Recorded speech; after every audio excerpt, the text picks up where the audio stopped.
Assalamualaikum warahmatullahi wabarakatuh. Perkenalkan, nama saya Egi Dijasa Fitri dari Lokapai 5C, NIM 2210 2010 45. Baiklah, di sini saya akan mempresentasikan tentang rumusan masalah dan tujuan penelitian. Konsep rumusan masalah dan tujuan penelitian. Rumusan masalah merupakan pertanyaan yang diajukan oleh peneliti untuk dicari jawaban melalui pengumpulan dan analisis data. Dalam membuat rumusan masalah, seorang peneliti harus mengidentifikasi masalah terlebih dahulu. Setelah itu, berdasarkan masalah-masalah tersebut, maka dapat dijadikan pedoman untuk membuat rumusan masalah. Hal ini diperkuat oleh pendapat Sugiono yang menyatakan bahwa rumusan masalah merupakan pertanyaan berdasarkan pada masalah yang akan dicarikan jawabannya melalui pengumpulan data. Penyusunan kalimat rumusan masalah harus jelas seperti memuat kata-katanya, variabel atau fokus penelitian, dan tempat penelitiannya. Adapun tujuan penelitian merupakan pertanyaan yang menjelaskan maksud atau sasaran adanya suatu penelitian. Menurut Creswell, menyatakan bahwa tujuan penelitian konstruk berdasarkan masalah yang diperhalus dalam rumusan masalah secara spesifik. Selanjutnya, rumusan masalah dan tujuan penelitian pada pendekatan penelitian kuantitatif. Rumusan masalah kuantitatif. Rumusan masalah pada penelitian kuantitatif merupakan pertanyaan yang berisi tautan-tautan antar variabel, seperti hubungan dan perbandingan antar variabel. Hal ini diperkuat oleh pendapat Creswell yang menyatakan bahwa variabel dalam rumusan masalah kuantitatif berdiri dari perbandingan variabel, hubungan variabel, dan status variabel. Atas dasar itu, Sugiono membagi rumusan masalah menjadi 3. Yang pertama, rumusan masalah deskriptif, rumusan masalah komparatif, dan rumusan masalah asosiatif. Berikut ini uraian mengenai rumusan masalah tersebut. Yang pertama, rumusan masalah deskriptif. Rumusan masalah deskriptif adalah pertanyaan yang berisi tentang keberadaan atau status atau keadaan suatu variabel secara mandiri tanpa adanya upaya untuk membandingkan dengan data atau sampel lain. Contoh, seberapa tinggi rata-rata prestasi ekonomi pada siswa kelas 11 di SMA Negeri 1 Demak? Contoh yang kedua, seberapa tinggi rata-rata minat belajar pada siswa kelas 11 di SMA Negeri 1 Demak? Itu contoh rumusan masalah deskriptif. Rumusan masalah komparatif. Rumusan masalah komparatif adalah pertanyaan yang berisi tentang perbandingan antar variabel yang diperoleh dari kelompok yang sama dan atau kelompok yang berbeda. Contohnya, apakah terdapat perbedaan yang signifikan antar prestasi belajar ekonomi siswa kelas 10 eksperimen dan kelas 10 kontrol di SMA Negeri 1 Demak? Contoh yang kedua, apakah terdapat perbedaan yang signifikan antara prestasi belajar ekonomi siswa kelas 10 sebelum dan sesudah diajar dengan model pembelajaran Think Pair Share di SMA Negeri 1 Demak. Selanjutnya, rumusan masalah asosiatif. Rumusan masalah asosiatif adalah pertanyaan yang berisi tentang hubungan dan atau pengaruh antar variabel. Contohnya, apakah terdapat hubungan yang signifikan antara minat belajar siswa dan prestasi belajar ekonomi siswa kelas 10 di SMA Negeri 1 Demak? Contoh yang kedua, apakah terdapat hubungan yang signifikan antara minat dan rasa ingin tahu secara simultan dengan prestasi belajar matematika siswa kelas 10 di SMA Negeri 1 Demak?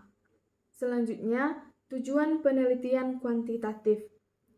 Menurut Creswell, tujuan penelitian kuantitatif meliputi variabel-variabel, hubungan antar variabel, para partisipan, dan tempat penelitiannya. Hal-hal yang perlu diperhatikan dalam menyusun kalimat tujuan penelitian yaitu yang pertama, gunakan kata tanda. Yang kedua, tunjukkan variabel-variabelnya beserta hubungan antar variabelnya tersebut. Yang ketiga, tunjukkan partisipan atau populasi penelitiannya. Yang keempat, tunjukkan tempat penelitiannya. Contoh tujuan penelitian kuantitatif yang pertama, untuk mengetahui ketercapaian KKM pada prestasi belajar ekonomi siswa kelas 10 eksperimen di SMA Negeri 1 Demak. Contoh yang kedua, untuk mengetahui ketercapaian ketuntasan klasikal pada prestasi belajar ekonomi siswa kelas 10 eksperimen di SMA Negeri 1 Demak. Selanjutnya, rumusan masalah dan tujuan penelitian pada pendekatan penelitian kualitatif. Rumusan masalah kualitatif berbeda dengan rumusan masalah pada penelitian kuantitatif. Pada penelitian kualitatif, rumusan masalah disusun dengan tujuan untuk mengeksplorasi fenomena-fenomena yang ada di lapangan.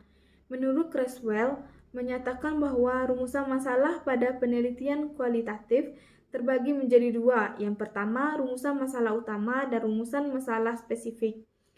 Rumusan masalah utama merupakan pertanyaan yang bersifat luas dan berusaha mengeksplorasi fenomena atau konsep penelitiannya.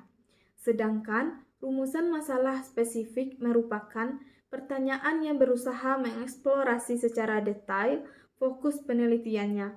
Berikut ini disajikan tabel contoh rumusan masalah utama dan spesifik. Contoh rumusan masalah utama yaitu bagaimanakah perencanaan pembelajaran yang dilaksanakan di PKBM Anugerah Bangsa Homeschooling Semarang. Contoh rumusan masalah spesifik yang pertama, bagaimanakah strategi pembelajaran yang dilaksanakan di PKBM Anugerah Bangsa Homeschooling Semarang. Yang kedua, bagaimanakah instrumen penilaian pembelajaran yang dilaksanakan di PKBM Anugerah Bangsa Homeschooling Semarang. Dalam merumuskan kalimat rumusan masalah pada penelitian kualitatif, harus mengarah kepada upaya mengeksplorasi suatu fenomena-fenomena tertentu. Hal ini diperkuat oleh Creswell yang menyatakan bahwa kalimat rumusan masalah harus mengajak pembaca untuk memahami, mendeskripsikan, memahami, menemukan, dan atau mengeksplorasi suatu fenomena-fenomena tertentu. Tujuan penelitian kualitatif.